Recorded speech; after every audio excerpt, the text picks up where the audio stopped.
ഇത് നമ്മളുടെ കൊടുങ്ങല്ലൂർ ബൈപ്പാസ്, കോട്ടപ്പുറം മുതൽ കൊടുങ്ങല്ലൂർ വരെ. ഇതിനിടയിൽ പല സ്ഥലത്തും വെള്ളക്കെട്ടുകളുണ്ട്. ഇതിലെ പോയപ്പോൾ വലിയൊരു അത്ഭുതം കണ്ട്. റോഡും വലിയൊരു തടാകവും. ഈ തടാകത്തിൽ കുടുങ്ങി കുറേ ചേട്ടന്മാർ, പണിക്കണ കുറേ ചേട്ടന്മാർ പെട്ടെടുക്കുന്നുണ്ട്.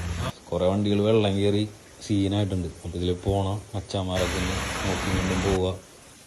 ഇതിലെ വരുന്ന പല വാഹനങ്ങളും നല്ല സ്പീഡിലാണ് വന്നത്. കാരണം ഇതൊരു ഓഫീസ് ടൈം ആയതുകൊണ്ട് പെട്ടെന്ന് എത്താൻ വേണ്ടി ഈ ഹൈവേയിലൂടെ പായണതാണ് എല്ലാവരും. അപ്പോൾ പലയിടങ്ങളിലും ഇതുപോലെ വെള്ളം കെട്ടി നിൽക്കുന്നുണ്ട്. ഈ ഒരു മഴ സമയത്ത് ഒരു മച്ചാൻ റോങ് സൈഡ് കയറിയാനുണ്ടായിരുന്നു. അതും ഈ വെള്ളം ഇങ്ങനെ കിടക്കുന്ന സമയത്ത്. മെയിനായിട്ട് കംപ്ലീറ്റ് കച്ചറ വന്ന് അടഞ്ഞിട്ട് കംപ്ലീറ്റ് അടഞ്ഞിരിക്കുന്നു. ബാഗ്, അതുപോലെ കുറെ വേസ്റ്റുകൾ. അപ്പൊ അത് കാരണം വെള്ളം പോകണ്ടായില്ല. അത് വെള്ളം ഈ മഴ പെയ്യണതിന് മുമ്പ് കറക്റ്റ് ആയിട്ടൊന്ന് എടുക്കായിരുന്നെങ്കിൽ ഇത്രയും പ്രശ്നം ഉണ്ടാവില്ല.